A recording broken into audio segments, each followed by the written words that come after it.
San Francisco 49ers, 38-10. No Brock Purdy in the game. Jordan Love, 13-23, 163, 2 touchdowns. But the real story, Josh Jacobs, 3 touchdowns, over 100 yards rushing.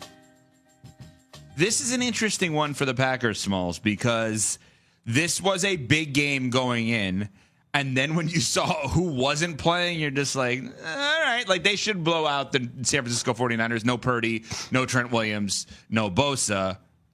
Do you feel good about the Packers right now? I feel good, not great.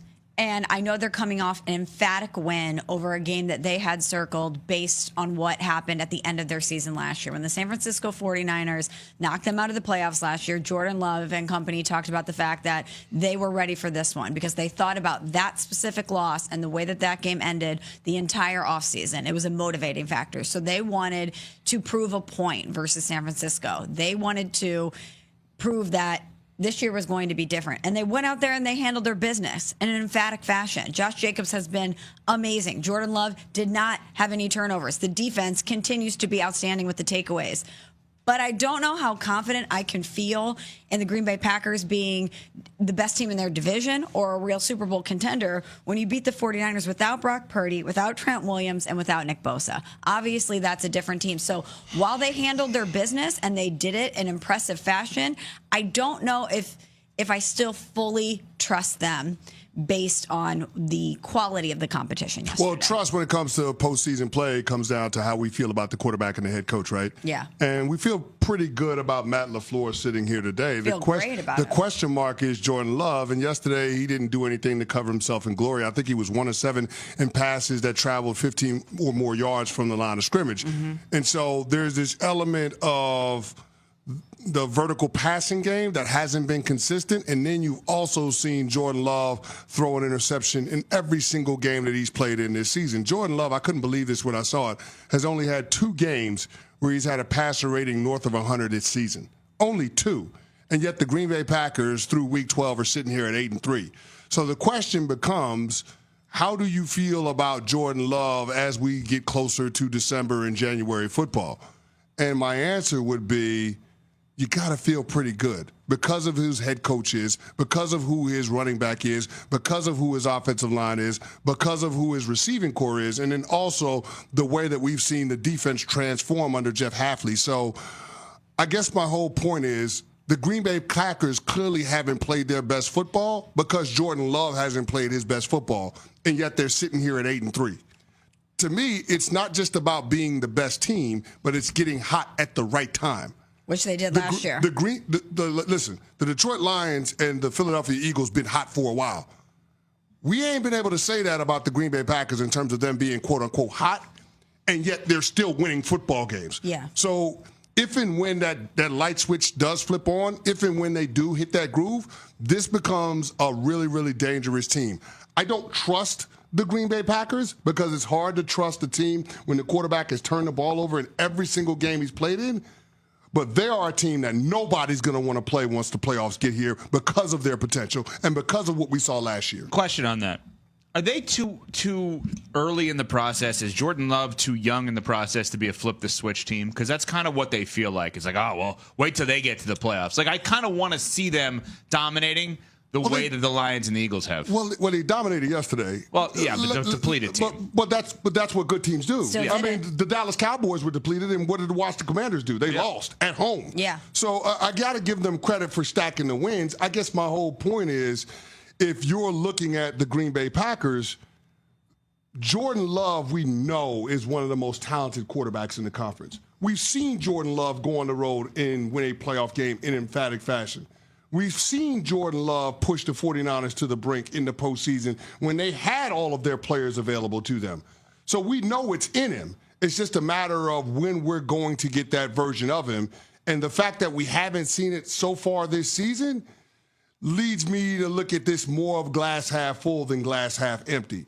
Now, this is me being optimistic. Right, that's you're thinking to flip the switch. Yeah, but here's the thing. When I say flip the switch, it's not for a lack of urgency because I see that every time the Packers play.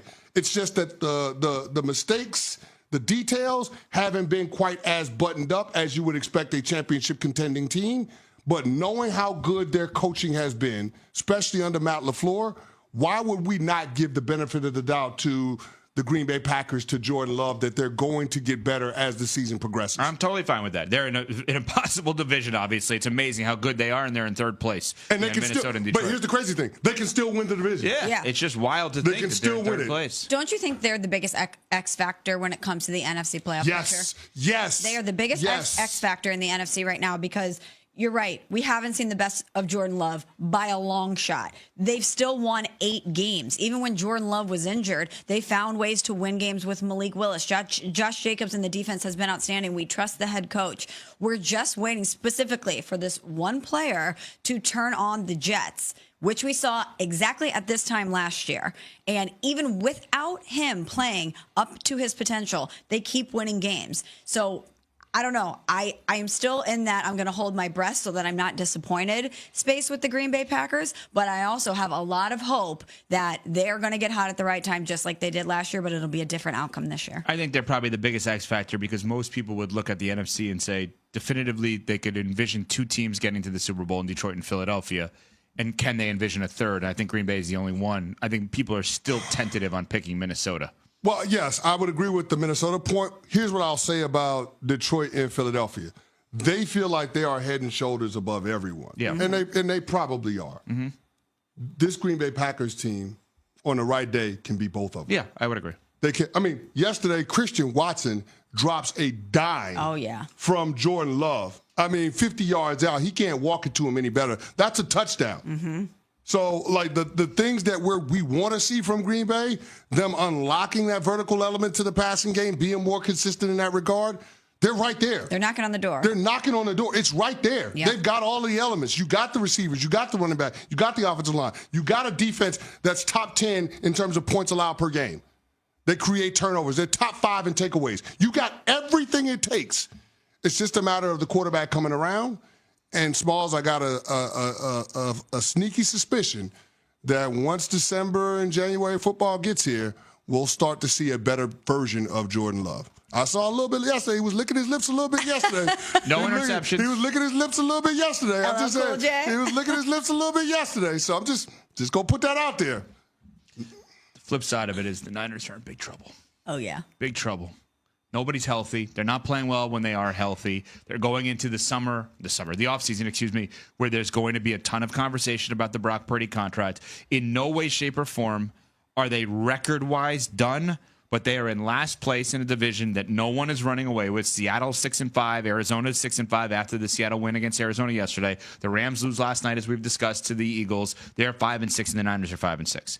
The Niners are not a good football team right now. They feel, based on their play and based on their health, that they're done. Based on the way that division is, somehow, some way, they could still squeak in. Doesn't seem likely at this point. They're done. You want to say they're done altogether? No, they're done. They're done. I'm not ready to do they're that done. yet. Their season is done. The championship runs with this core of players is done. It's over. It's over. I'm not ready to do it yet. Well, you can say you're not ready to do it. Yeah, you'll get to the party late, but it's over. I've been telling you that for a while now. It's over. Like the window is closed, the curtains are drawn. It's a wrap. You told us at the end of last year in the Super Bowl. You said the window is closed. It's a wrap. They weren't going to get off the map from Kyle Shanahan deciding to take the ball first. Third possession. I mean, think about it, Smalls.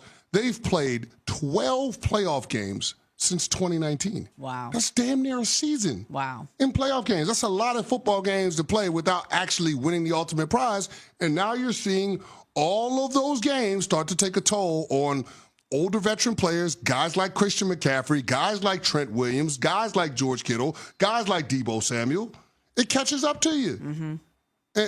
And the 49ers should consider themselves caught. It's a wrap. Coming up, does number one look like number one?